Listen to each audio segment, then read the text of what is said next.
Tuggussa Enssonga. Omuntu bwatuuka mu prisons kuba kusalawo kuwanjawulo era n'abantu bangi bafa nga tebasalangawo okwo. Bakusiba mwaka ki? Nze bansiba 2005 envaayo 2017. Omuntu okusibwa, everybody is a potential prisoner, just a decision away. Omusango gwonna ogukolebwa omuvubuka gubeera gwa deefi kasita ogulyanga gulimu upper prison. Bane bambala white. Abo baba abasalira gwa kufa. Bali mu condemn section. Wogendera no mukomera n'olabanga muntu yambadde white. Oyo tosobola na kwogera naye n'omusirikale baba baleese for treatment for medical kulaba physician.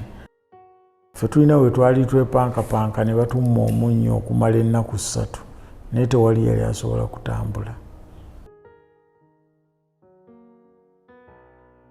Airtel Extreme Unlimited Internet is now bigger, faster. Say goodbye to internet limitations and hello to unlimited possibilities. Experience the incredible power of super fast unlimited internet connectivity and wave goodbye to frustrating buffering connections. That's right, bigger, faster and limited internet at unbeatable prices. Dial *125# to activate your monthly unlimited internet. Airtel, a reason to imagine.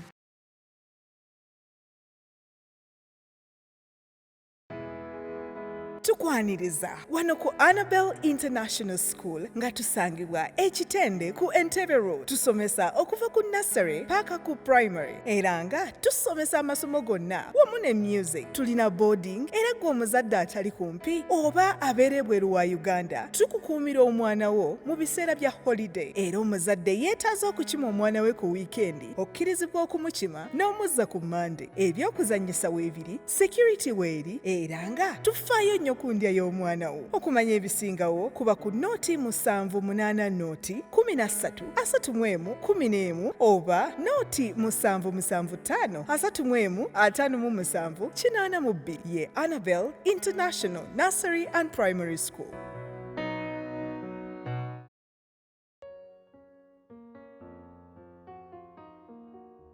Apa ne bw'oba obadde weepanka otya okkakkana kyekikakkanya kyekiri ekyenjawulo. Ekisooka mu apa teri asobola kusonga munne bw'ati nti gwe Sb4 gwe kati bo bali abaakola amateeka mu 1920 aga slave trade kitegeeza omuwoninga omukole ne kyewakola omugenzi kati abo bakuyita ne bakuwa ekibonerezo kyo basobola okwa-isolatinga ne bakutwala mu kafo bwe kati kalimu amazzi gamazeemu emyaka nga 2. Muzzukulu wa Kabajja yakubuuzaako omugeye Ssaalongo SB4 tuliko SB4 Media Tuggussa Enssonga gy'osinzidde okubeera ng'otulaba tukwanirizaako ate naye tukwagala nnyo gy'otuusaako emikono n'engalo. Olunaku olwaleero tusinzidde wano ku MOOBS. Ekituleese tetuzze kusoma obula tuzze okunoonya ku mukulu omu ku administrator bawano alina embeera gy'ayagala okutunyumizaamu. Twajuulidde ne tugamba tugendeyokko tukole puroguraamu eno osanga naawe gwali eyo enaakuyambako okuyiga ebintu ebimu. Programs ze tukola tukola programs zino gwe munnange oyige ofunemu ekyokuyiga. Embeera esobola okutuuka ku Mr. Mugerwa leero ate nawe neekutuukako. Mu kutuukako oba oliawo ono obanga yakuwa sitole ye eyinza okutuukako ng'owetegese onakikola otya onakiyitamu otya onakulega otabadde ku mawulire era bisambulo yasoose okubimpeereza nga waliwo omukungu wa NSSF bakuyita kusonyiwa okwo bagiyita prerogative of mercy. Kisonyiwo pardon. Ne weebuuza nti bano basaba ddiini ki gye buvuddeko kona kwetera ku mboozi ez'abantu baali babiri akutera ku kumbozi omukyala Nancha Jane owe Masaka eyo bali bamuyita Nancha Justin omumanyi ya waliwo n'omukyala omulala erinnya ntirabiriddemu naye emboozi zaabwe Nancha akunyumiza emboozi n'ogamba wow bino gyebiri mutumiddeko ndudde omulambulako naye kyala Nancha Justin nkulamusizaako era nkutumiddeko nnyo yatunyumiza emboozi ye yakwatako ku bantu bangi era bangi abafunamu ekyokuyiga andi bangi bamuyambako ku mbeera gye yali ayitamu naye nno yali mu mbeera eyali enzibu ennyo naye lunakuleero wetidde ate emboozi ya Mr. Mugerwa tusinzidde wano ku mubs tusanze okulaba Mr. Mugerwa nange nsanze okulaba SB4 Selector oli bulungi ndi bulungiko sometimes omuntu womugamba nti nasavinga emyaka bwe giti asooka nga tagendangayo asooka neyebuuza kiki ekibeera eyo and mostly society gye tuwangalira waliwo ekintu kyewaliisenga ki nti webamanya nti oli bamusibako eruzira n'amalayo oba myaka 2 oba myaka 3 odda mu society nga n'emikwano egimu gyakuddukako wakirirazingako ekintu ekyo era kyekisinga okubaawo nsanyusa nnyo okulawo okuba mu maaso g'abatuwuliriza n'abatulaba ebiseera ebisinga omuntu bw'asibwa olwakiri kye baba bamutaddeko ekyomusango n'abantu bwe bamukyawa n'emikwano gimuddukako kati bwaddayo akola coalition n'atandika okutondawo famire empya enaamubeererangawo kubanga bagenda ne bayita abagenyi nange ekyantukangako ne bayita abagenyi naye n'otafunayo omugenyi n'omu okumala emyaka 6 ng'oli munda n'ogamba bannaye abantu banaagamba nti ki abamu bagendanga neyeebika wanaalaba oli ayita kubanga eri naye waliyo rediyo yaayo eyita sikiyawuko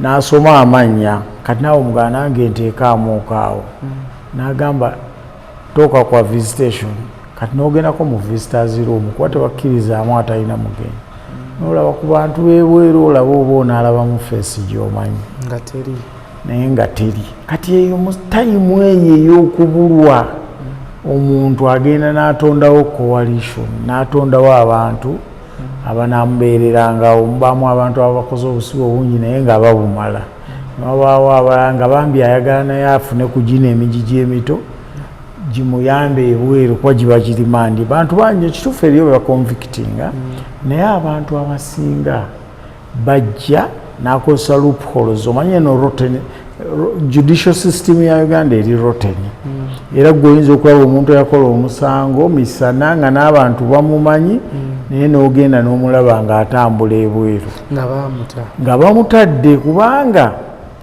bayita abantu bamuweeko obujulizi abantu ne batyayo oluusi mu traditional culture ya Uganda mulimu forgiveness etali Bulaaya kati ne batajja kuwa bujulizi baga omusajja emyaka gye bamuse kubanga wano babeeza omuntu ku limandi emyaka 3 myaka 4 eri ababadde ku limandi emyaka 5 omuntu oba wamukyawa kyenkana ki okuwulira nti obwo obudde buyiseewo n'omulondoola era omuweeko obujulizi kakati abantu bangi nnyo basobola okukola ki okubypassinga ki judicial system ne badda ebweru kakati kyenkutegeeza kiri nti nonnesaye nti omuntu bamusiba kati abantu badde ebweru kati okumulekawo bwekuti nga tebajja mumukyalira namulaba yetonderawo emikwano emirala ate n'akomawo ng'ali haadi nnyo kyova olaba Sobbi yalina kapasite erikuruutinga abantu 100 ejjinja bantu 100 emukono bantu 100 emaddu bantu 100 ng'ate bonna teri yali akomplaininze nti tebamusasula naye ng'oyinza okusanga nga kizibu profesa okurikuruutinga n'abantu ne bamukolera emirimu gye katugambe voluntarily mpozi ng'amaze okufuna donation ennene. Kati kyenkutegeezako nti nno omuntu bw'atuuka mu prisons kuba kusalawo kuwanjawulo era n'abantu bangi bafa nga tebasalangawo okwo nga tafunangako challenge eyo. Nga tetunagenda nnyo mu mboozi tebabuuzizza ku bantu tebabeeyanjulidde nano wetuli olina otwanjulayo wano wetuli. Nze Jonathan Mugerwa nga nkolera Makerere University Business School.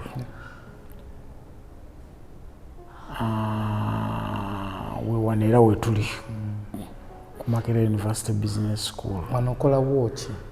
Kati wano ndi administrative assistant.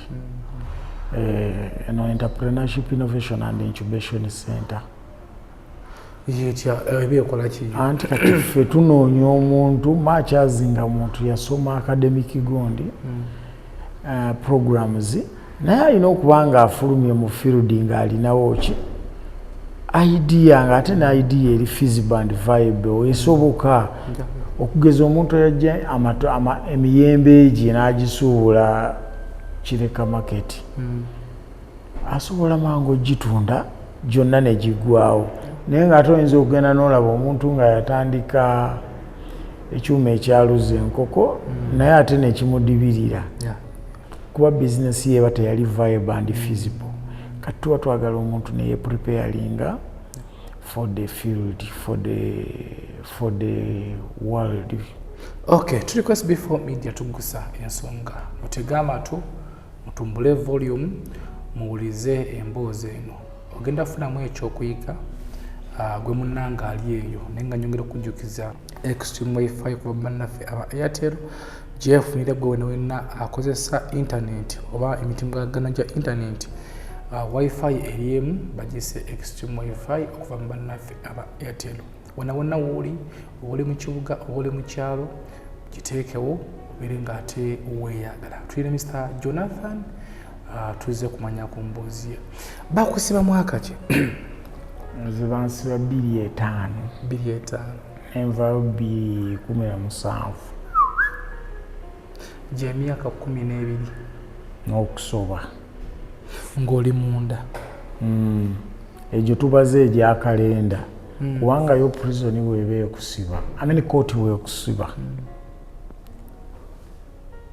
Prison yegamba sijja followinga kalenda y'ebweru. Ey'emyezi 12 yekola emyaka ekibonezo kye bagiwadde ekibalamu emyezi 10 ebiri n'egikusonyiwa. Naye bw'ogenda n'ogaana okuba omuwulize baddira giri emyezi emirala gye baali baatoolako ne bagizzaako. Then n'owulya n'ogaa kale nali nagenda mu 2024 naye n'okibala ng'ogenda 23 omwezi ogw'omuka. Naye ng'eriyo bwe baasiba 6, eriyo bwe baasiba 10, bagenda 283 omwezi ogwokuna kuba bo basiba fayiro tebasinzira ku gy'olina ne balaba gye bakusiba eriyo eba verdict esiba fayiro. Gwe bali bakusiba gundi ki myaka emeka? Nze baali bansiba emyaka 15 naye ng'ate tobaze rimandi. Rimandi gyali emyaka 4. Gy'emyaka 19. Kati nojjana nali nina okuvaayo 2020 naye 2020 naye baatoolerako egya remission. Commissioner General of Prisons aina doctrine, aina powers okujjako ku muntu obusibe emyezi 2 buli mwaka. Ate bw'abanga bamuwadde obwa special stage basobola n'omuggyako omwezi omulala.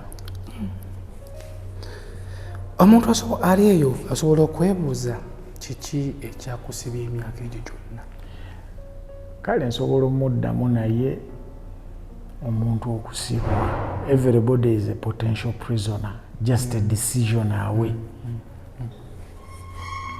Oba wakola kyo wawa mwana ddagala nina mukwano gwange yali asula okumpi nange byamutabula mukyala we yamugamba omwana tumutwale mu ddwaliro n'agamba sente ezo si za kino nja kufuna enkyeza eddwaliro omwana n'aba bubi omusajja n'amuwa aspirini kati yo ogundi poliisi bwe yajja enkeera yabuuza oli statement yabuuza mukyala omusajja bamugamba ogira osirika ngamba namukubidde simu nemugamba omwana mulwadde nemukubira naye teyakola n'agaanako okumpa sente ndowooza ayogera ali mu bukaawo kati omusajja bagenda n'agaana naye yazukusa ekiro n'amuwa eddagala naye nga gwe ataali musawo wapumwa ki kati kitegeeza oba wamuwa butwa omusajja bamusiba n'akola emyaka emeka teyagimala nakola n'afa omwana ye yali yafa bamukyajinga mu madda waliwo n'omulala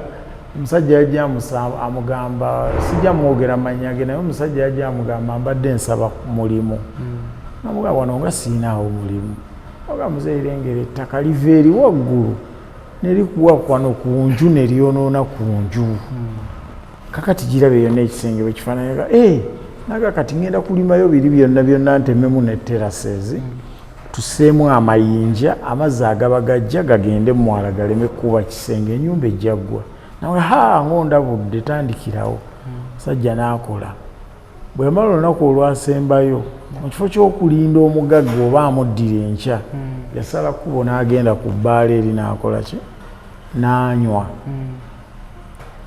kati bwe yanywa omwenge bayine bamugamba naye otuuse mu ssente nnyingi ssente z'obubaala oba ozimanyi n'akanaana oba olimu nnyingi kaakati kyoba okola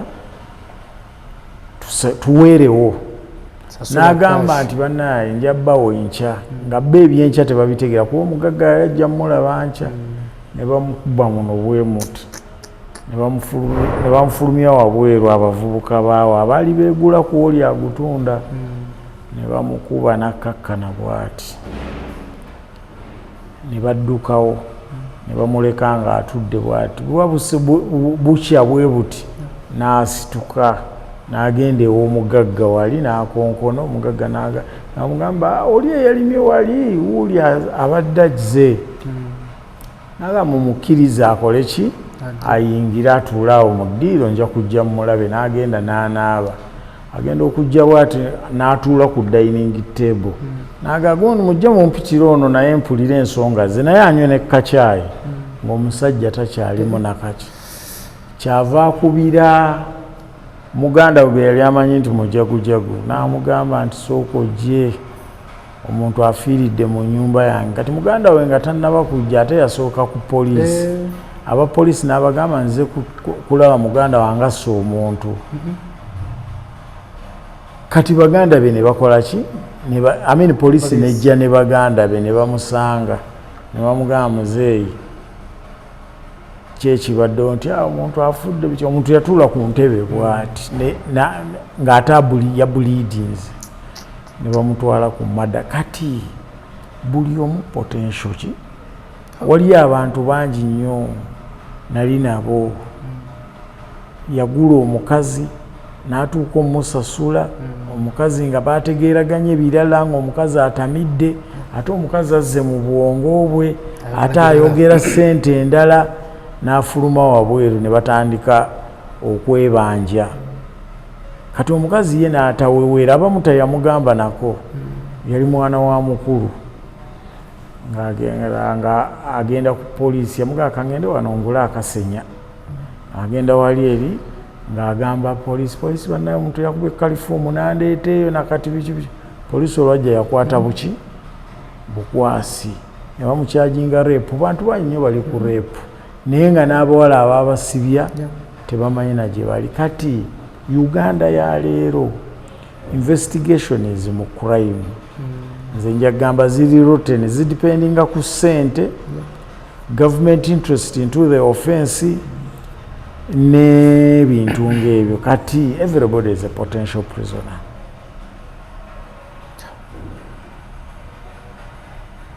So gwenga gwe kyava kuki kubeje emyaka mingi nze omusango ogwantwala luzira gwali munene gyali zali fayiro nga 4 kwaliko eya aggravated robbery murder kwaliko eya murder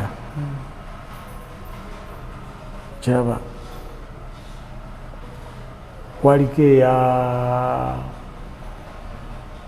kwaliko n'endala yali ya trespass ako kaali katono okakolera mu buli muziri sikitegedde byonna babikulako ku lunaku lumu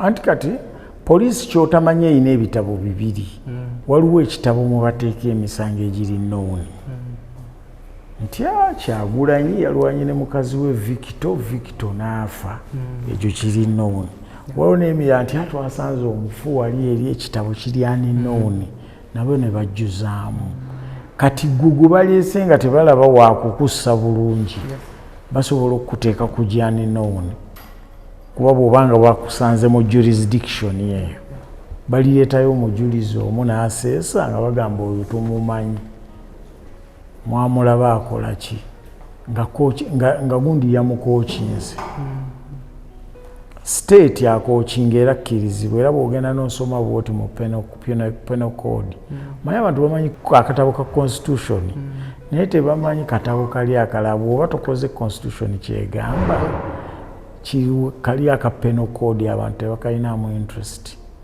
naye kati omulamuzi akkirizibwa okukokinga omujulizi n'amugamba kati bakikola ne bayitawo ne bakusingisa n'omusango gw'otaakola gwe ku sayidi yo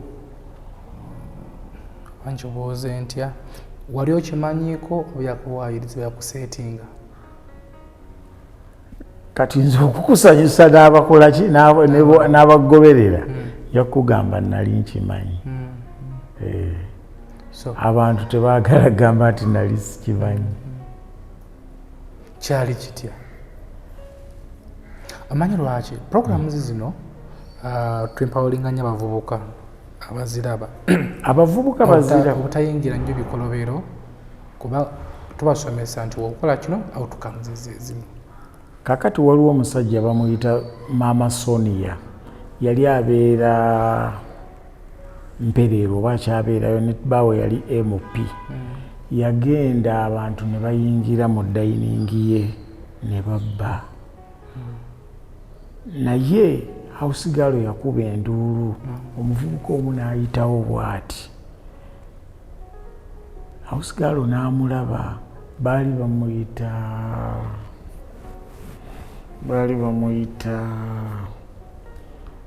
Steven Bakulu kati bwe yayitawo bw'ati ne house girl n'amulaba kati baabazze eri bali awo bazimba abazimbi omuvubuka n'avaayo gye yeekwese gye yadduse ekiro kati maidi yali abaleetedde obutunda ku ttwe n'agamba wuyo omuvubuka eyabadde ayitaawo ekiro kati abavubuka ne bagamba sirika ne bamuyita ne bamugamba jangu nga bamutuuza awo ng'agamba yuuyo yennyini ne bamubuuza ebimwogerako talina ne bamusottasotta omuvubuka ne bamukuba n'abaani conscious ne bamutwala emulago yamalayo oba nnaku 2 n'afa kakati abantu abo bwe baamalanga obbasasula ssente ezo bajjanga ewa Kivumbi ne batuula awo ate nange we nali ntuula kati bajja bwe batyo okubakwata awo we baali bagabaniya ssente nange we bansanga era ku fayiro naliko n'abantu 3 Salongo bwamulema n'afiirayo Kajubi yabumala naye simanyi gye yalaga Kajubi Andrew kati yali omusango gwali kuba gwa mada wadde abamu bagamba mob justice so naye mwewagendera yes eriyo fayiro eziriko n'abantu 3 kuliko abeene egundi abatta omusezi okiraba kuliko fayiro endala babeeranga 9 musango guba omusango gwonna ogukolebwa omuvubuka gubeera gwa deefi kasita ogulyanga gulimu upper prison guva jaji alina amaanyi agasobola ogureducinga okuva mu deefi ne gudda mu life imprisonment olwo ne batandika okubala emyaka 100, 2, 6, 3. Waliwo basa emyaka 10. Eriyo n'ab'ebibiri.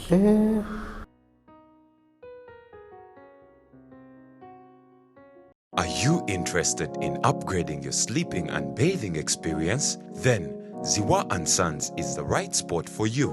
We sell blankets, bed sheets, duvet covers, bed covers, mattress protectors, mosquito nets, wardrobe, all closets, towels, bathrobes, pillows, traveling pillows, cushions, shoe rack, dyeing rack, and ironing boards.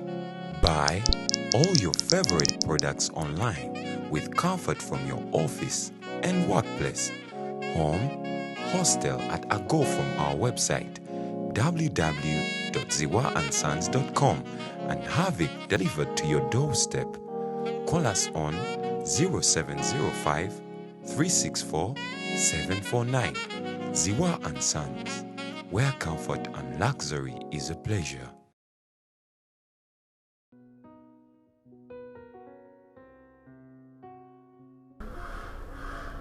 Myaka 2. Emyaka 2 bo basiba fayiro. Kweyo yatandikirawa. Eyo. Yatandikira kugira emyaka gy'otugambye bano yatandikira eyo mu myaka eyo. Nze nange nali nina kugenda ku death row. Naye saagendako olw'ensonga. Nze bwe natuuka mu prisons nali defiant and committed to a vision kuba waaliyo essomero. Naye nga terinatandika bulungi, ne lyongeramu amaanyi. Ne tulitandika amaanyi kati nesooka nkola akapapula mu 2007 jokingire nali rimandi ngenda nfunamu points 9. Kati omulamuzi ako bwe nakajjaayo n'agamba no state now let me intervene. Omusajja ono we bamusibira yali teyasoma. Ne kati bw'aba akikoze up to senior 6 ng'alina neeno ebbaluwa ngenda kujjamu n'ajjawo empapula. Omanyi waliwo kye bayita mitigation.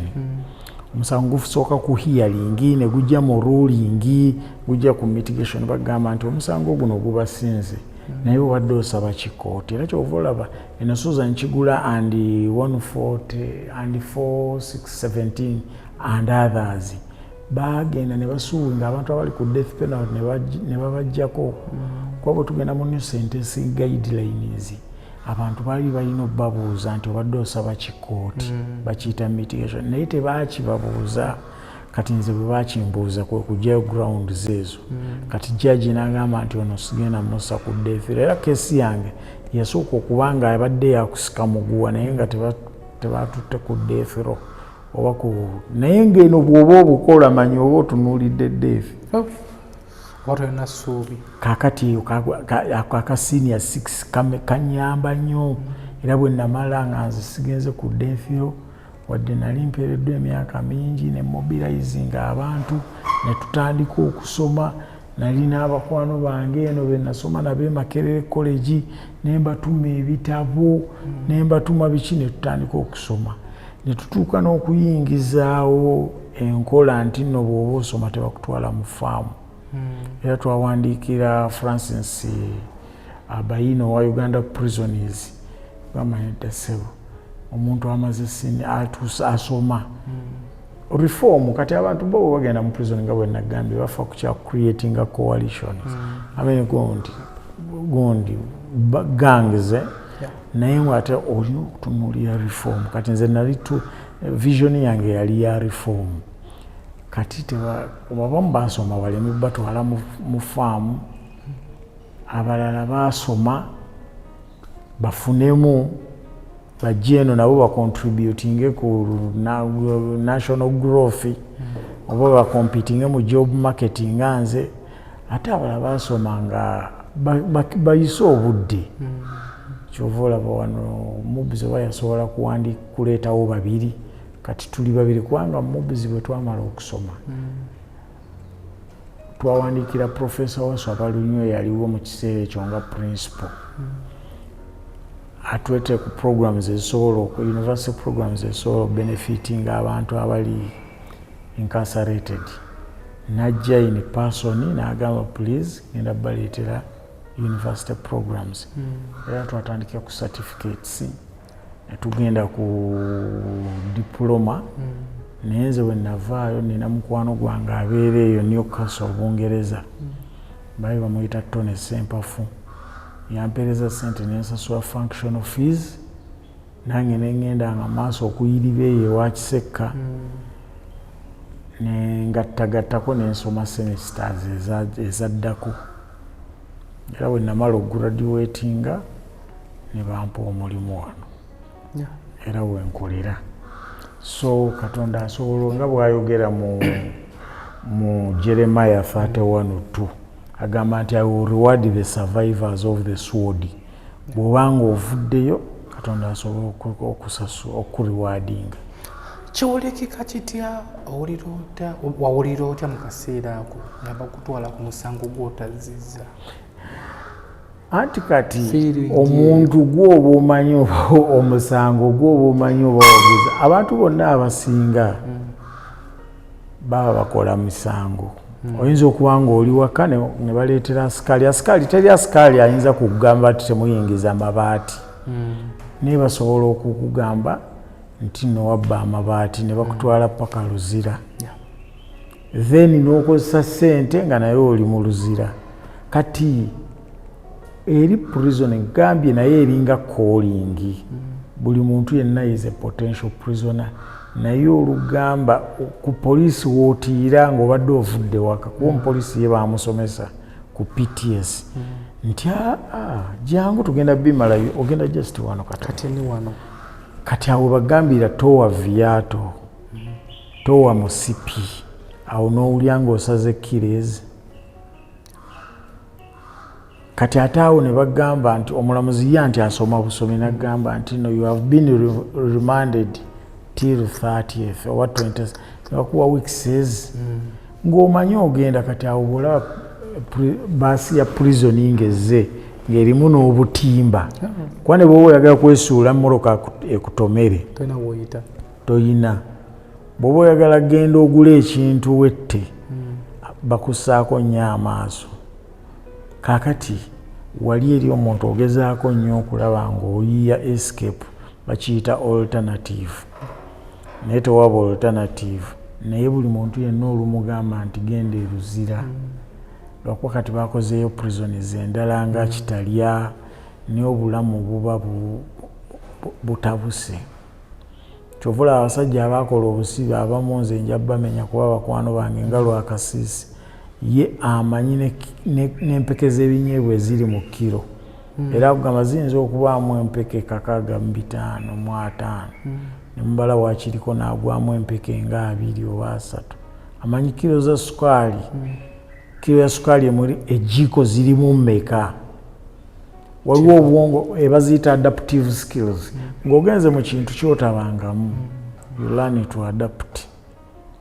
Kati nze bwe nagendayo ne nsanga abasoma nalaba ekintu kye nali nkozeeko kuba nali nakoma mu senior 4 serious reading. Kati bwe naddayo ne neekobaana n'abasajja abali ku death row baasoma nnyo olw'ensonga nti Father Agustino Tasisio bwe yali agenze wa His Excellence okumusaba pardon oba okwe-exercisinga his prerogative of mercy. Mugamba abantu benta bali fit for society. Tebali detrimental, tebagenda kudda kola revenge. Can they enter reconciliation? Kati n'agamba abantu musome. Yali yeetemye n'obbawo emitwalo nga 3. Of course baali bafuna sente nnyingi ezisinga ate ez'abasirikale. Program ne bagifeyiringa ne bamudipotinga n'omudipotinga. Naye yasigala akola ki? Akulembeza Susan Kigula and others eyayamba abantu abo okuvaayo. Kati baasoma basobole okulaga change, reform, remorse nga bamaze okufuluma.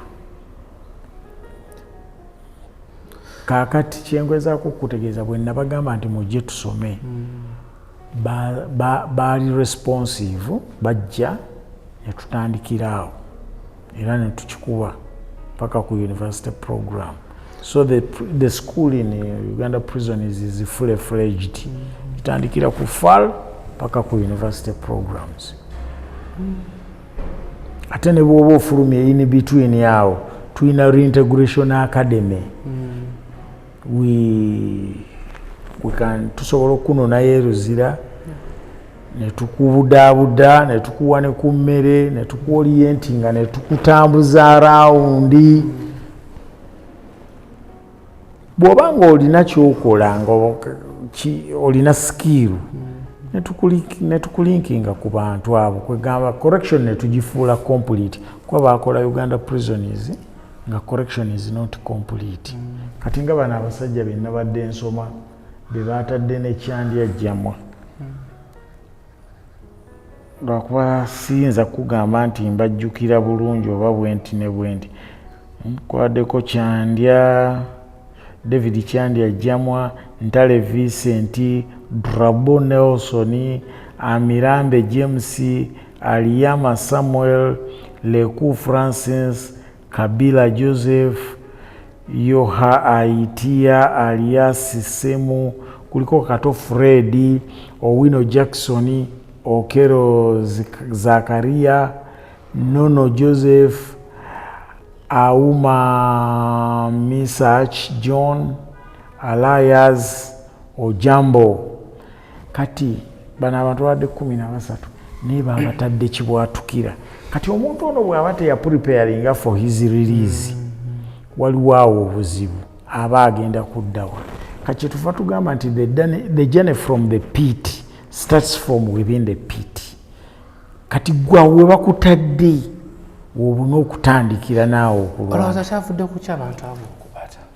Abantu abo nze mulinja kitwala nti no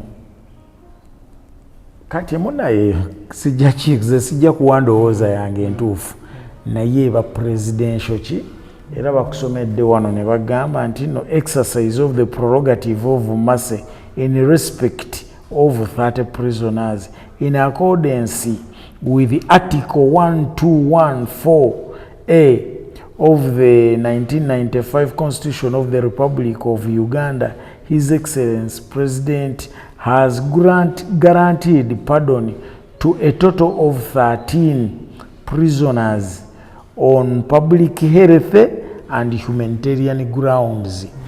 Kati bo bali eri baba baselectinga dda kubanga lino gundi balina constitution kanaka bwaliro bwokasoma kano ka 121A kagamba nti His Excellency alina okutaaba siba at least twice eki eya. Kati kitegeeza bano bo basubmitinga tebakoowa. Kati awo ye yalabye basubmitinga munnaye n'abasumulula. Kati nze sijja kuwa ndowooza yange naye abasumulula bano 13 naye ye namba esigala ntono nnyo kubanga Uganda prisons erina amakomera agasukka mu 2. Kati boddira bano abantu 13 n'oba spreading mu units eza Uganda Prison Services wano mu Kampala mwonna bayinza okuba nga baggyemu omuntu omu Kyandya Jamwa. Abalala bali eyo walala ate nabo bayinza okuba nga babadde babuzaayo myezi ndowooza ojjukira ne yaro amafa. Okiraba pardon tetera kujja. Okiraba kati nze nja kugendera ku nga bwegambye tikyavudde ku health na humanitarian grounds omukulu nga yewe yalabye era wawulidde Jamwa nga giving thanks agambye thanks to His Excellency and thanks to the prison staff. It has been a two-way punitive but on the other side a correctional adventure my time in prisons. Anyway, ku SB4 kwetuli tukyayongera mu maaso n'emboozi ya Mr. Jonathan abasinga bagamba nti mukomera eba University of Understanding. Bagikaza kandi number plate ziri UU zaberanga UU kati nga bagamba University of Understanding. Kati fe twakireeta tu reality ne tuddira university ne tugisitula okuva eno ebweru ne tugiyita nejja mu prisons era ne ku ssaawa ya leero eri function era ekola n'oluzzi agaliro yalimu nga bamugobye ng'ogenze mu Genesis Agali bamugobe wa Abraham awaka naye oluzi olwatokota ayonsa omwana we nakati lukyayamba abantu kati ffe twatandikawo eryo essomero liyamba abantu omuntu agenda nga tasomye adde ebweru nga yasoma. Eruzira ebbanga lyewamalayo kuwayigayo ki ng'ovudde ku kyokusoma n'ogamba nti kino ekintu singa teyali kukomera singa sakifuna. Abantu abasinga eruzira baabakwata kiro. Omuntu okutambula ekiro oba olina chances nnyingi nnyo okugwa mu buzibu kwa tojja kumanya we basse muntu tojja kumanya we bakoze ki nakiyiga nti nno nina okureducinga movements zange ekiro. Ekyokubiri nakiyiga nti nno omuntu bw'oba otuuse mu buzibu olina okugamba waliwo omusajja baali bamuyita Kupa yakuba oluyimba let it be Enjo yajjanga n'amugamba let it be okkiriza you accept imprisonment nange saagenda mu prisons kusoma but I accepted imprisonment. Kakati omuntu olina okukkiriza ekiba kizze naddala nga tekigenda kujja kuba Bible egamba mu Peters nti no the Lord will not tempt you beyond your what capability. Kiyinze managing a challenge bantu banyo bali mu bufumbo ne ba managing a challenge y'obufumbo n'otamanya na kumanya nti no omukyalo olitakolagana na bbaawe kati naye omuntu omulala agamba nze njoga atya nkikola nga nze kati twayiga okubeera flexible mu bulamu bw'ensi eno ebintu tokikola nga bw'okiraba ensi gy'olimu sigwe tojja gisobola ng'ogirimu bwomu. Kane prisons nategeera mulimu abantu backgrounds ez'enjawulo buli omu alina omuze ogw'enjawulo mulimu naye nga bamukutadde wano kati ye oli akulembera agamba gwoyomba nti nno naakutawaanya nga bamukuteekako kubanga obuzibu bwonna bw'onaakola bajja kuvuga bakube transfer emi ofiirwe emisomo gyo kubanga nze nali committed to that vision kati nga nti okuntransferinga nenzikiriza omuntu okunjoga naye eriyo omuntu n'agamba nze nedda tasobola kukinkola ekyo wakiri agenda n'amukuba n'alwana kati tolerance. Olwo ng'akoze eki kumujoga batya nga tangazeemu kakati kankubuulire mu prisons omuntu ayinza okujja nga wateresaawo sukaali wo n'atoolako n'omusanga nga tawera. Omuntu ayinza okujjaawo mu prisons n'akugamba ekigambo nekikuggyako waya mulimu emize emibi kati bw'olwana bo bali bajja muwa punishment naye naawe bajja kusigala bakwetegekedde bwe banaafuna ekigaali ekigenda erwimi nabo bajja kugamba bakuteeke ku kigaali. Kakati nze nkugamba nti nno nze nagezaako nnyo okulaba nga mbeera n'abantu abo kubanga Bible yoganja kutwala we bali kujoogera buli muntu yenna ajoogwa kubanga tebabakola misango ne bawerayo bangi sandisobola gavumenti teyandikiriza university kusomesaayo okitegeera. Kakati kyenkugamba nti ku lw'ebibi bye baakola ku lw'ensobi ze baakola ate nange oba oliawo mwe nali nina okuyita nenoonya opportunity erimu kati kyenayigayo nti nno we have to look for opportunities. Omukisa gujja ekirungi kijja kiri mu bikyafu ate ekibi kijja kiri plain. Omukisa gujja nga bambega naye ate ebibi bijja jjukira emmoroka eba yakatomera ate bw'otagijjawo mangu n'akwongera ate bw'otakola ki ne bakuba essimu nga babanja ebizibu byo bijja ku speed. Kati olina okubeera vigilant mu bulamu n'osanga kyosobola. Nze nasomanga nga simanyi nti okusoma kuli nyamba naye okusoma kwe nasoma ne kwe nali nsuddewo ate kwe kwantuusa mu prisons neefuuka tica nga tosobola kuntwala nasomesanga French Revolution of 17 nasomesanga paper 3 nensomesa ekoni entrepreneurship nasomesanga ekoni ku A-level era nze nga tebannaba kuleeta basomesa b'ebweru nze yali ataasomesa basibe bannange era be nasomesa bangi baayita balina n'emirimu era bwe twagenza okukola memorandum ne MOU ne Pitiza College eri mu California okola Reintegration Academy abo bennyini be nakusomesa reform ate be banyambye okuleeta ba participants be twasoma nabo kati nze kiribeera ku record nti nze omuntu eyagenda mu apa ne mmalako obusibe bwange nga tebantransferinze emyaka gyonna bagimalira Luzira ye apa Luzira munene mulimu Kampala remand mulimu Action Bay mulimu women prisoners naye nze mu unity mwe nali tebantransferinga apa prison apa maximum kubanga nze yasettinga record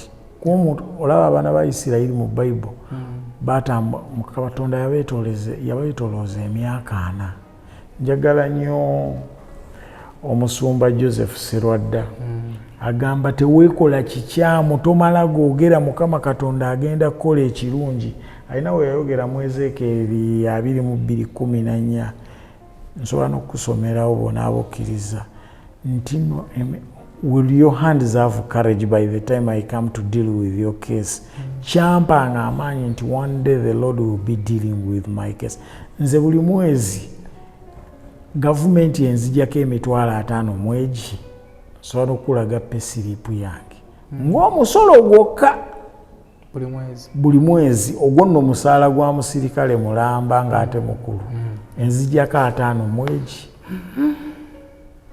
kakati bw'osoma Katonda yeye akwesigisa ekintu ekirabo naawe okiweki abalala kubanga nze omusaala gwange ogwo simanyi gavumenti gyegutwala ezimbako enguudo egulako amadagala kati ekyo nange kankole ku ekyo Katonda mwalimpeera omukisa ate omulala mu bikama byoyogera kiraga nti Bible ogimanyi nnyo ogikootinga mu kuva nga tebannakosiba wali mulokole oba naye Bible agiyigire nali mulokole naye nga njeema commitment teyali sali committed nnyo ne bwe natuuka time gye namala mu prisons I've never been before the Lord the way I was nentandika okuddira kitaffe ali mu ggulu nga ntegeera n'ebigambo bibagamba Zabuli erina wegamba mu 10:19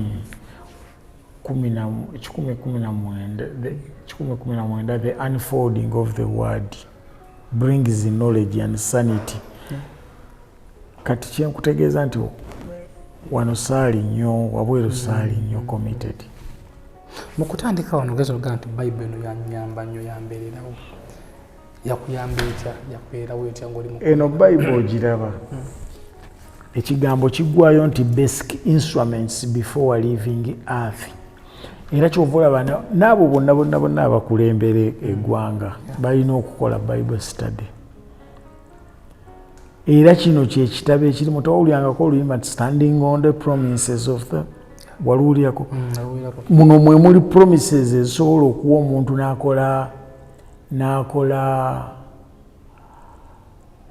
long term perspective plan ey'emyaka egisukka mu 10 oba mu 2 kubanga ebisuubizo biba biri bw'oba togisomye n'agendera ku promises kubanga kiki ekinakumotivating okugenda mu maaso kale Bible eno eba eriki ebitabo ebitukuvu nabyo sijja byogerako naye nga Bible nze yanyamba nnyo yeyambuliranga ekiddako era byonna byonna ebbanga lyemmaze wabweru mbirabye nga bituukirira temuli kyeyannimba ate ng'abantu abamu bo bannimba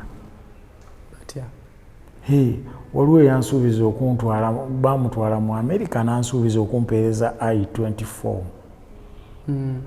okumpeereza invitation ne bukyanga agenda amalayo ebbanga n'okumbulookinga yambulookinga oyo teyannimba aba yakumalayo. Yes, kakati ebintu bingi abantu balimba naye Bible terimba. Anyway, SB4 Media Tuggussa Enssonga tukyongera maaso n'emboozi ya Mr. Mugerwa tuli wano ku mobs tuyitiramu ebyo byamutuukako bye yafunayo bye yalabayo eruzira mwapa prisons. Ng'omuvubuka ali olwo ekintu kyakonyeeko n'agamba nti okukomera mu bimpimpi lyangu lyakwewalika era si lyangu lyakwewalika. Naawe gwe omusajja ali eyo oba omukyala ali eyo tosekeranga omuntu gwe basibye ati toyagalizanga omuntu yenna yenna okusibibwa kubanga luyinza okukeera nga ate ggwe abirimu. Si buli ali mu kkomera si buli ali mu prison nti aba yazze omusango. Sometimes abagatta bugasi ne weesanga ng'ogenze nga ate osaavinze emyaka naye nga tokizzangako tomanyi na mayiti gaakyo. So tubeere olamu tubakwase Katonda nedda tulina okuba vigilant. Nze kankubuli eriyo omusajja asituka oba anywa omwenge n'agamba mukazi we wenja kukuba ekikonde gwe bantwala eruzira. Oyo aba takoze option. Waliwo omulala agenda n'agamba n'agula omutemu n'awaayo ne ssente. Oli bw'atuukayo n'agenda n'akola ki oyo aba si kubirekera Katonda. Omuntu alina chances obulamu. Waliwo omuzungu yaveeyo Chicago yajja mu prisoners n'akwata akanyonyi bw'ati n'agamba saba mumbuulire akanyonyi kano kalamu oba kafu. Fe kalamu kafu ffenna ne tuwaayo ansa zaffe. Ne waliwo omwana baali bamuyita Ojoke Omonyi yagamba nti no sisobola kusalawo kwanja kugamba nti akalamu akanyonyi ako kalamu okanyiga okatte. Kati akanyonyi kaako kali mu ngalo zo. Kati buli muntu obulamu buli mu ngalo ze. Abantu bangi nnyo baganya okusasula abantu. Naye ebintu bijja genda omuntu kitwale. Nze sijjaga nti bajja kusibira mu baddeeta baba bakutadde buti n'oli bamugamba asasuleyo emmere. Naye omuntu akubanja musobola okuyomba n'afa ozaani suspect gwe banaatwala enkya. Naye bw'okiroozinga akawunti oyo n'omwejjako omuntu abantu bangi nnyo ssebo. Most of the crimes were intended. Oli alina mukyala weeka ate agenze eriwa okufuna omukyala omulala. Omukyala alina ebizibu bye bayombye afudde oba abalala bamukubye nga bamuteeka ku mmadde. Era oli akuyinza abankwatira wano Kampala naye ffe ewaffe Gomba. Okiraba kubanga kati omuntu nze Sobbi yali akola n'abantu abasukka mu kangambe mu 5 mu kifo kimu. Kati abantu abo singa balema okukola emirimu emirala egya employment ne bagenda baba tebasazeewo okugenda okufa. Era bw'owulira nti kwafiirako banaku support. Naye ng'eri gwe batwala n'agamba nze neekubira wali butanka neekolera wali nyongi kankole egyange. Kati tetujja gamba nti Katonda abantu abamu they are right to be in prisons. That's why ekkomera terisobola vaawo ate buli ssaawa liba lijjudde. Waliyo abaliyo nga ye yeewaana n'okwewaana nti yes kiŋŋwanidde. Bantu bangi nnyo era yakugamba nti bwe mmala kana akasango najja wano Kamada oba Kalobale naye ngenda kuddako mba nzirayo. Okitegeera gye bali abantu abaagaana reform mu nsi zonna. Eriyo abantu abatawuliriza reform. Kyova babayita Correctional and Rehabilitation Center. Olina gamba nti ndiwo ono just ku Kamada. Agamba waliwo Kamada agamba nedda juzi kale nezijuka siwezezaayo bbanga na mwaka jukira nali Kamada ako nenkavaako bakiyita recidivism. A tendency of somebody to go back in prison despite the previous corrections that were subjected to him. No sang. So mu Uganda fetch tukosa Reintegration Academy to reducing the government expenditure on reoffending, tubuulire n'abantu which amount of behavior may result into violence, into crime. Nogamba omuntu musajja muwe sente ze ate nga musasula ntya ateekawo tendency ffe twadvocatinga for reconciliation, twadvocatinga for forgiveness, peacemaking, byebintu byetutegeera naye oli okugamba nti we nakoma wentandikira kiba kinene. Ate n'abantu bonna abali mu prison baava muki baava bweru.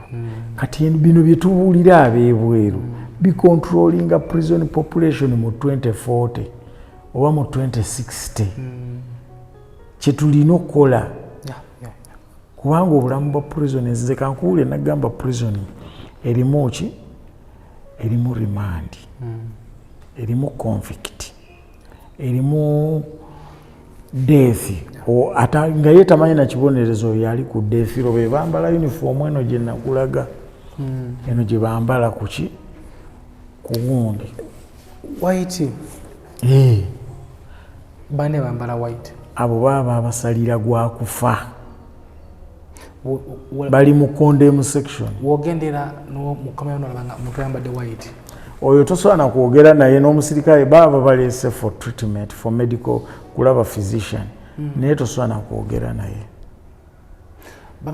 bakuumibwa baba bateekwa babera babakuuma nnyo tati bamukuuma amateeka gamugamba tukutwala eri naddala ffe abasajja be twabeera nabo bawumaalu bongo akuba yafa baali bavudde muki nga bazza kusoma kumuyamba n'avaayo n'asiiba eno ors aba talina ground lwaki ava eri kuba omulamuzi agamba tosaanye kubeera mu bantu onyiiga mangu owoolera eggwanga you can't leave things you shake it off tosobola kugamba nti kino kankireke we justifying n'ogamba sya ankola atagwani atajuuge SB4 kyogamba gwe tosangangayo omuntu nga takumanyi nti gwe SB4 n'akukuba oluyi n'osirika busisi oba n'akoona ku mmotoka yo neowulira oli ne bakoona ku mmotoka ye n'ajjayo gaani n'akubaawo abiri awo kakati kyenkutegeeza nti eri waliyo abali ku rimandi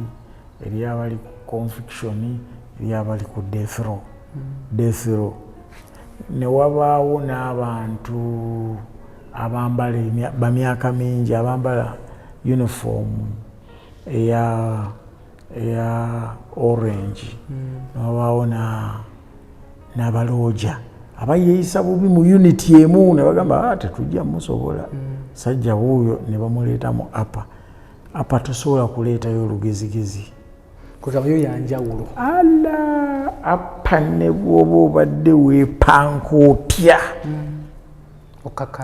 okakkana kyekikkakkanya kyekiri ekyenjawulo ekisooka mu apa teri asobola kusonga munne bw'ati nti gwe SB4 gwe kati bo bali abakola amateeka mu 1920 aga slave trade kitegeeza omuwoni ng'omukole ne kyewakola omugenzi kati abo bakuyita ne bakuwa ekibonerezo kyo basobola okukwaisolatinga ne bakutwala mu kafo bwe kati kalimu amazzi gamazeemu emyaka nga2. nina omusajja mukwano gwange yali MP n'ebweru yagenda oli n'amugamba gwe naawe tambula n'amusindika nga bagoba abantu bayingire ba RPs n'akyuka n'abuluyibwa ati kata omuvubuka kagondeza ne yeesuula wansi ne bamuyiikira ne bamukuba ate ne bamutwala ne bamuwa naye MP bamutwala mu bagiyita isolation unity naye eri bagikazaako erya gundi it's an isolation unit bw'obanga olwaniddeyo nayo ne weefuula mbunno tokola ki bakasukira empingo ne zikwata bwano bwewati ku payipo bagiyita green jacket n'otereera mu layini ate ne waliwo ne mu woodi mwennyine mulimu ki mulimu obugundi mulimu obuuma kwe bakusibira n'empingo eriyo ne bwaba tebakubye basobola n'okumma omunnyo. Ffe tulina we twali twepankapanka ne batumma omunnyo okumala ennaku 3 naye tewali yali asobola kutambula. Etegeeza omunnyo gwa mugaso nnyo. Gwa mugaso nnyo. Kati prison erina punishment ezisukka ne mu 2 esobola okulwawo okubaggulira. Ne bukuluma omanyi bw'oba waleka ebweru abaana oyinza okubeera mu prison bwoti ogamba kale ino Christmas naddala tebakkiriza abagenyi bagiyita stand by class 1 kubanga omuntu alaba n'alaba mukyala we ng'agenda bw'ati n'agaana ino Christmas ey'omunaana ensanze mu prison ezi baba n'obalaba wano be baawadde pardon. Jamwa Kyandya yali akola 12 kwali kuliko Drabo Nelson yali ku defilement ng'akola 2 emisango giri wano ne sentence eri wano. Kakati kyenkutegeeza kiri nti ebibonerezo bingi mu apa tosobola kulule tebakubako naye bakuwa ebibonerezo n'oyawula 6 ne 9. Akakono kobadde otugambako kabakuteekamu nga kamazeemu amazo bakuteekamu n'okolamu ki? Bakayita seero bakakazaako seero anti kisinziira ku gravity kisinziira ku kyewakoze. Oyinza okuba nga wakubye munno tebakkiriza eri kuba munno. Era nze nasomera wano ku mubuzi bakyala yange saayombako na muntu n'ogu nkoleddewo kati emyaka egi siyombangako na muntu n'ogu.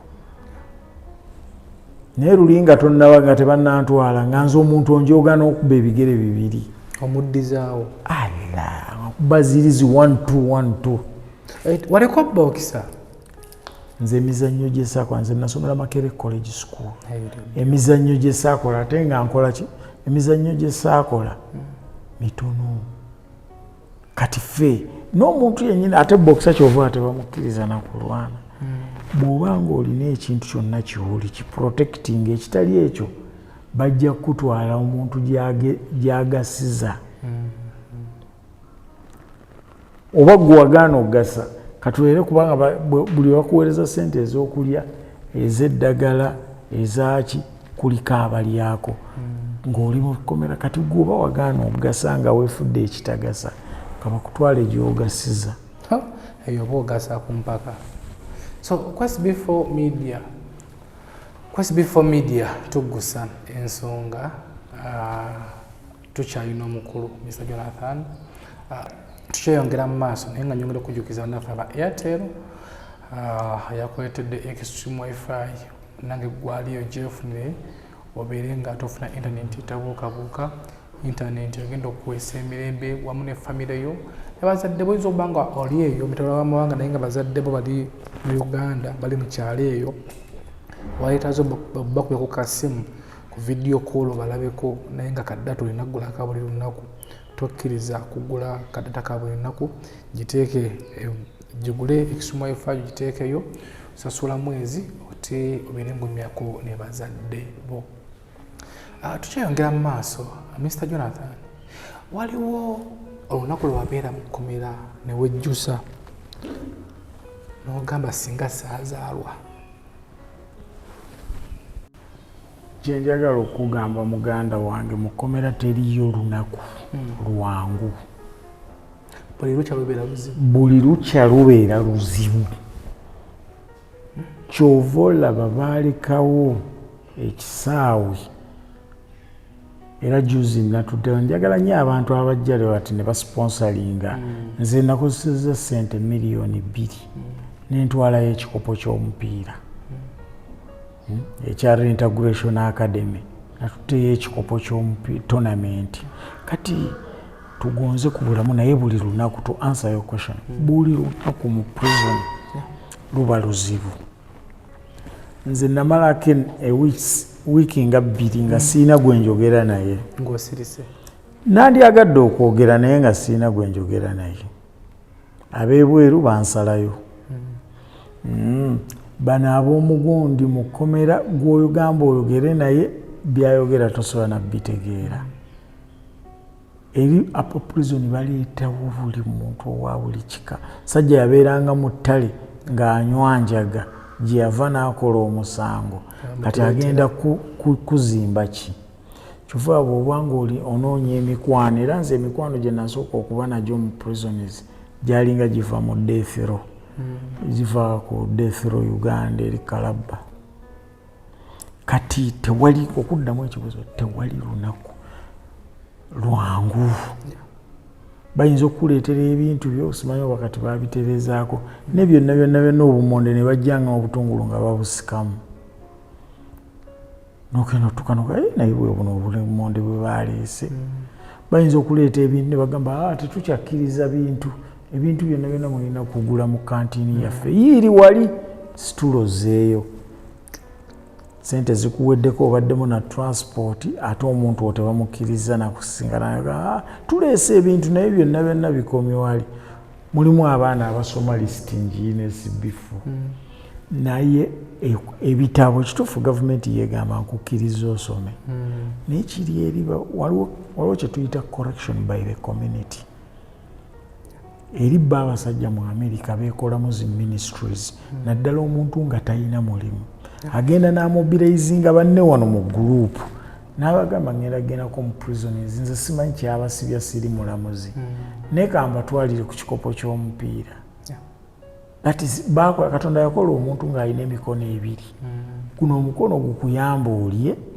weekolere guno gukolere abalala okiraba kakati eriyo abantu feeri Katonda beyalabanga wano wabweru nga but God has blessed me n'agamba nedda kambateereyo ekikopo kati ebyo byonna tukiyita dynamic security tugezaako okugonza obulamu naye nga teri lunaku lwangu no kambuzeemu kino tugeze nze nga ndi eno ndi muntu wa bulijjo sisibwangako nze kirizibwa kugenda okulambula ku basibe oyeta mitendera ki kakati nyinza okuwa amannya negamba genda olabe ono n'ono n'ogenda n'ogamba nzize kulaba gundi ffe kennyininyini gwe SB4 nga wagambye okusonda sukaali n'omuceere okiraba sente kubanga kati eri bagambye tubigule ku kantini bayinza obutabikkiriza naye osobola okusonda sente ne tugenda ne tugula ebintu ne tubitwalira generally ba students kubanga baba bapreparinga gundi resettlement into society kati ne tubagulira ebitabo tubagulira ebiki ne tuharmonizinga ku kasekiti ako akaba students tusobola okukola program tusobola okukola program y'omupiira bintu tusobola obikola Katonda mulungi ne tiimu tulabe otherwise wobeera eno ebweru tomanya bannaffe abaleeri omanye sometimes abantu wabeera eno ebweru tamanya bifa mu ddwaliro tamanya bifa mu makomera yalabanga obulamu nze kankubuuze omukulu anansonyiwa wa kitiibwa Lugoloobi bamutwala ku mabaati n'akaaba amaziga n'abagamba mwagala sente mmeka nga tewali ayagala yadde 10 ne passport ne bagimuggyako kati gwolowooza omukulu oyo ne byeyalowooza baleeta Gilbert Bukenya yali vice president ne bamuleeta naye yatunula bwati n'akaaba amaziga okumala eddakiika 3 abasirikale bonna ne bagamba bannaye katudduke mu ofiisi bagenda ku langi ne baleeta omukulu bamuyita Anatoli biri omumiisho n'amutunuulira bwati ng'akaaba bwemana n'amala okukaaba n'amugamba nedda ebyo byonna byolowoozezza biwandiike n'amuwa black book n'amugamba write your experiences. You call them correctional experiences or correction and lessons of correctional experiences. Owulire byewawulira naye kyovolaba Uganda prisons erina ensobi gyekola omuntu etuuka butuusi n'emuta naye omuntu alina okugenda mu half home. Uganda terina half home. Omuntu alina okugenda mu counseling n'ayiga nti wano wozze ebintu babikola bwe bati Uganda tebirina. Alina okusoma reentry guide. Uganda teyina reentry guide. Ne kati fe abantu bwe tutwalayo emipiira ne bajjukira ne bagamba oyo yali ku defiro oyo nagamba yakola 15 baguma ne bagamba nange nyizo ne bateekola kikyamu waliwo ze bayita suicidal cases mu makomereyo. Omuntu obusibe bumuyitirirako ne yetta. Waliwo omusajja yabba ARVs za munne zonna n'azimira. Zonna n'azimira omulundi gumu, omubiri omusaayi ne gulemu ozisa n'ayitawo. Bantu bangi nnyo bafa naye era namuba n'abo ba pardons tumanyi oba bonna gye bali. Kakati kye nkugamba olunaku lumu mu prisons lwenkananga oba emyaka 2 egy'ebweru. Bible yagamba nti no one day in the kingdom, in the house of the Lord is equivalent to 1,000 days elsewhere. Kuobo olese biri byonna byobadde ojeema ng'ogenda kutambula bulungi. Kogambye kakulu olunaku lumu mu prison lwenkanankana n'emyaka 2 ebweru nze mpimye nga nze kubanga lusobola n'okusalawo obulamu bwo bonna n'otaddamu. Omusajja yagenda n'agulira baali babeera wano n'alya yatandikira mu motoka enkadde butata obutono. Kati obwana ne bubeera nga bukuze ne bugamba naffe taata tugulire emmotoka. Omunamugamba ngenda sooka gulira ono n'amugulira kajja stone buno bufobi iwano obwo Isuzu erefu n'amugulira kamu. Kati abaana baalinyanga ekikomera ne babubbako obutaala buno. Kakati abaana ne bagamba nedda bano abavubuka ababba wano tuseeka amataala tugizeeyo ne babalindanga. Kati omwana yagenda natta omubbi mu kikomera n'amukuba ttaya liva. Kati bagenda ekiro ekyo kyennyini ne basoberwa ne bamukasuka ebweru. Omusaayi ne gusigala wano. Poliisi mu kujja n'etwala abaana 2 n'etwala muzeeyi era ne babukola naye omuzeeyi yafukumula sente n'atunda n'amaka ge. Akiraba naye obwana bwe bwakuba yaliwo eri nga yeebase. Soka omanyi nakugamba nti murder conviction murder erina ingredients 3. Erimu malisa forethought omulamuzi olugirabamu bw'atyo obusibe. Erimu acts rea wakuba emigga emeka omugenzi wamukuba ebiso bimeka. Zijukira Naluswa yali abeera wali Mpereerwe.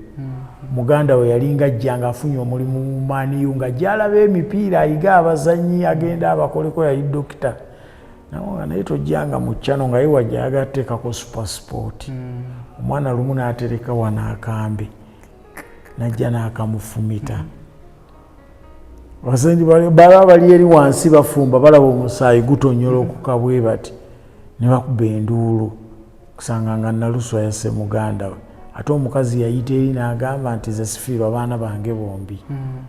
N'agenda alaba ba DPC waliwo kye bayita miscarriage of justice. Omuntu asobola okubabbako omuntu. Naluswa ne bamwemya n'agenda.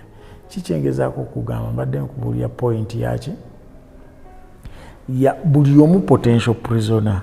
Era obusibe bwe bujja teweekola kikyamu Katonda aba agenda kuyingirawo akola ebyekisa.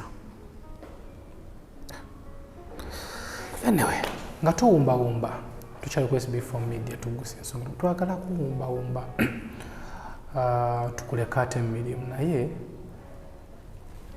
omuvubuka ali eyo oba omuntu ali eyo nga tebamusibangako naye wageze n'oyogera ekintu nogamba nti omuntu asobola okubeera nga gwe nja kukuba ekikonde bantwala eruzira ggwe abaliyo si bantu. Eŋŋombe eyo abantu bagikozesa nnyo. Magezi kigosa okuwa omuntu ng'ayinamu ekirowoozo ekyo nga ye amanyi nti abali eruzira nabo bantu, abali kitala nabo bantu, abali ewa bantu. Amagezi gembawa omuntu olina okubeera ngo buli kati ffe waliwo mu luzungu kye bayita desistance knowledge exchange approach oba desistance. Tukozesa ono omuntu eyaliyo n'abuulira bali which amount of behavior can result into crime. Tewewerera muntu, tokuba muntu, goba wakola ebikonde byo biyambe gwe ng'omuntu. Ate n'ekirala wulira abakulembeze abali mu buyinza. Nga bwalabye ono bwasomye bano babasumulula, omukulembeze asobola okukola ekintu kyonna. Kakati abavubuka balina ebintu bye bakola n'agamba nze nejjako stress. Okiraba? Nanywa omwenge, nanywa enjaga, nanywa ebiragalalagala, ye ng'akikola kwejjako ki? Stress. Naye ate ebyo ebintu birina n'obubonero obulala obubigoberera. Bakiyita impaired mind. Omuntu n'akola ekintu nga teyeeguya. Oli ajja n'agamba nze seeguya, nafadde omutima nze. N'akola mukazi we, abo nno nabo bali eyo, tobala.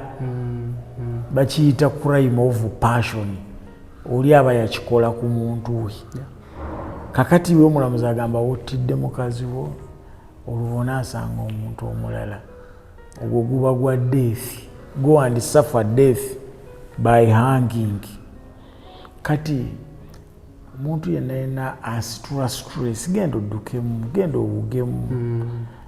Yita bannoonyumye nabo, naye nga togenze kukola kintu. Kati naye Bannayuganda be bamanyi, naye nze kyemmanyi, everybody is a potential prisoner. People are all candidates of prisoners. Nefe nze nyumirwa nnyo okulaba nga prison egaddewo nga lifuuse essomero, baana bava bweru ne bagamba nave kwa prison ekukkiriza bw'oba wava wali osoma n'otuuka okukola ebibuuzo nga byali registered n'oddayo n'obikola.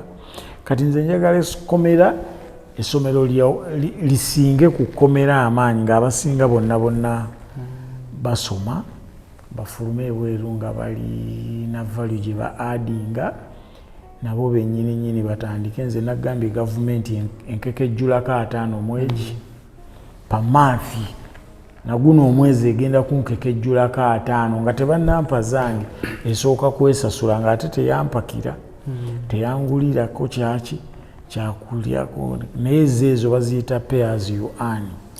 Kakati abantu abali ebweru beekuume baleme kgenda mu prisons, n'abali mu prisons bakyuse, bakiyita reform, balabe engeri gye baneetaba mu bantu nga bavuddeyo, baleme kgenda ate kutandikira we baakoma. Era nga tombawomba, olowooza gavumenti esaze magezi ky'okkendeeza ku buzzi bw'emisango? Kati gavumenti erina okukola reentry home, oba ffe tulina okukola eyaffe private. Gwe SB4 ne bw'oba osabye busawo bwa seminti, ne bw'oba osabye mitayimbwa, abantu bagireeta ne tuzimba reentry home oba half home, ne tuwa abazimbi emirimu, ne tuwa abakomereza emirimu, ne tukola reentry home. Ng'omuntu bw'ava eruzira, tulina akamotoka kaffe tumugamba tetudda ku bano bakoze busibe butategerekeka, twagala abali gazetted, ne tumupakira, ne tumuleeta n'atuula mu restaurant, n'anywa, bw'aba asobola n'otusharinga na volunteeringa information, n'atubuulira ekyamusibya, ne tukibuulira abalala ne bakivaamu, ne gavumenti yennyini neewona okwonoona ssente ku kukwata omuntu, kubanga nga wagambye omuntu nti waliwo ekisosonkole ky'essasi, bayinza oleeta 99 nga nnyanga zinoonya ekisosonkole, ezo gavumenti ssente ziwa. Kati tulina okukola reentry guide, ddala omuntu agende mu kyaki ki, omuntu atandikirewa, ebyo byonna kati gwe osobola okuba ng'okola ebibyo n'okola emirimu gyo sigiinaako buzibu, n'oliisa n'abalongo, kirungi obalina. Naye ate waliwo n'ebirala by'olina okukola, tonnenyanyamula, tonneunfoldinga. Tusobola okuzimba reentry home ne tugiguliranga ebijanjaalo, ne tugiguliranga emmere, abantu tusobola okukola Reintegration Academy ne tulaba ng'ono okusinziira ku njaga gy'anywa n'ennwana gye yeeyisaamu, saawa yonna ajja kukola ekikyamu, ate saawa yonna bajja mmusiba, ne tumusomesa. Tetuganye kaagenda akola ekikyamu, naye nga ffe twamusomesa.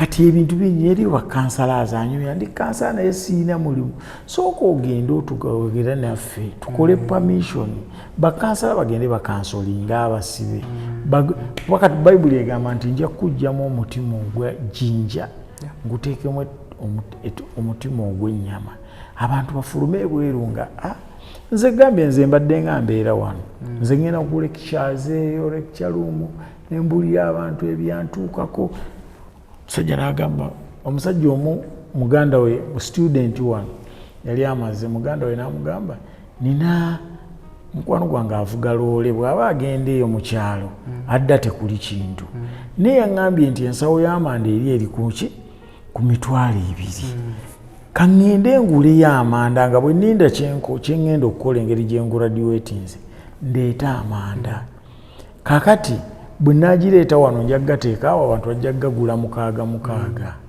namuga bizinesi nga mukana nga naagaleeta tiwunoyogera naye kusona agamba onaadaaga kuleeta nsawo 10 nze nja gireeta siina kyendeeta kati ate n'amulekera essimu kati ate oli yayita eri muganda we n'amubbako essimu ne ssente n'azikolamu ebibye naye bwe yamulaba nga essimu teriiwo ate ne bamugamba nti wuuno agirina olw'obusungu yamufumita epeeni wano naye aba agenda omwongera endala nvuuka yajja nampa $50 nagamba kwata ssente ezo singa wenjogerera wano ndi luzira naye najjukiddemu $40 teganzisa muganda wange simusita muganda wange lwa $40 ameka kakati abantu tulina okuba remindinga buli ssaawa era SB4 bw'obanga ofunyeyo akadde akalala bw'ojja ne tunoonya topiki lwakwa leero tubadde tunyumya kino tunyumya kiri tunyumya kino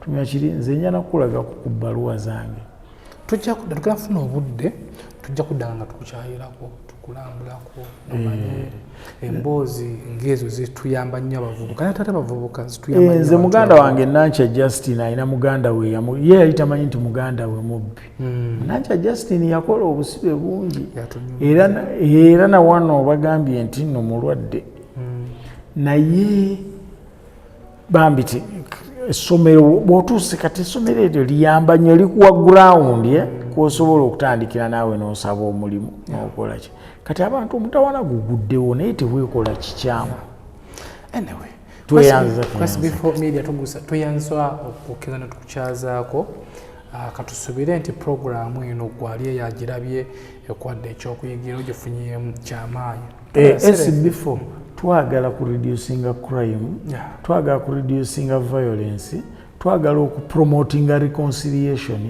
peacemaking healing and forgiveness ate twagala n'okureducinga mass incarceration kubanga abantu bangi n'otunuulira abavubuka bwoti omukulembeze ye abayita mujje tukole kino olwokuba ye mukulembeze tebajja mumukwata ajja komandingira waka naye bwe banaabasiba nze mmanyi nnyo abavubuka bangi nnyo baabatwalira ebintu ebitategerekeka naye bali mu kkomera abamu tebamanyikiddwa ne bwe bali kakati tugondere embeera sijja kugenda nnyo mu bya politics naye twetangira obumenyi bw'emisango neyanza kikulu nnyo omuvubuka ali eyo puroguramu eno giwulirize bulungi opiikingemu ebyo ebikugasa ebitakugasa obireke sharinga katandika katono kasharingirako ku munno naye awulirizeemu afunemu ekyokuyiga zino puroguramu zinga zino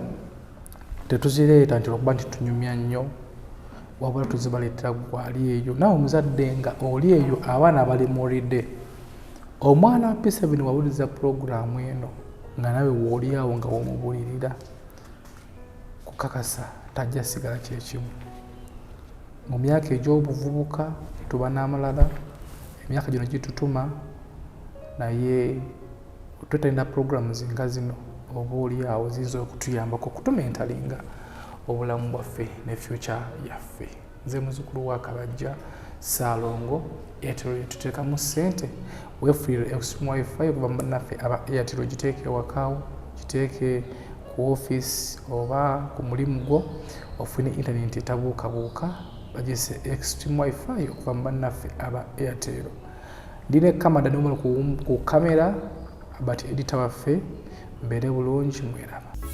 How to subscribe for monthly Extreme Wi-Fi. Dial *125#. Select option 1, Extreme Wi-Fi. Select option 2, Renewal. Insert your account number.